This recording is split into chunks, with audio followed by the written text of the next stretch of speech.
Henry, thank you. Pope Francis has endorsed same-sex civil unions for the first time as pontiff. His words in a new documentary that premiered today are a shift from Catholic Church teaching. As Eyewitness News reporter Zach Briggs explains, some wish the Pope had gone even further.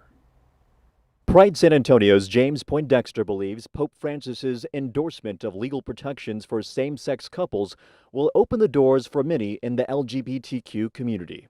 The Pope's words are opposite of what's strictly professed in Catholicism. Religion sometimes can serve to do great things, but it also can oppress certain people, and some people feel, very shamed by their religion.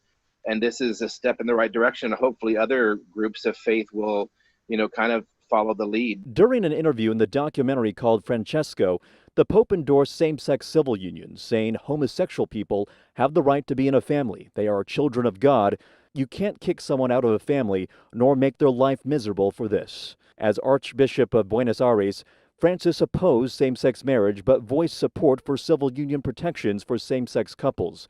He had never publicly supported civil unions as Pope before now. Poindexter wishes the Pope could have gone a step further and outright approved same-sex marriage. Would we have wanted it to be a bigger step for the Catholic Church? Sure, but this is huge for him and huge for the Catholic Church. The Archbishop of San Antonio emailed KENS 5 this statement in response to the Pope's comments.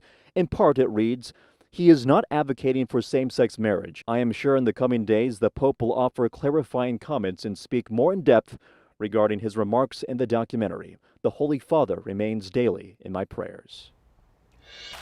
Zach joins us live outside San Fernando Cathedral, one of the landmarks of Catholicism here in San Antonio. Zach, how are other organizations responding to the news out of the Vatican? Well, Dignity San Antonio has been a group for LGBTQ Catholics here in town for well over 30 years. Poindexter believes that organizations like this will be emboldened to progress their beliefs just by hearing Pope Francis's statement. We're live downtown tonight. Zach Briggs, KENS 5, Eyewitness News.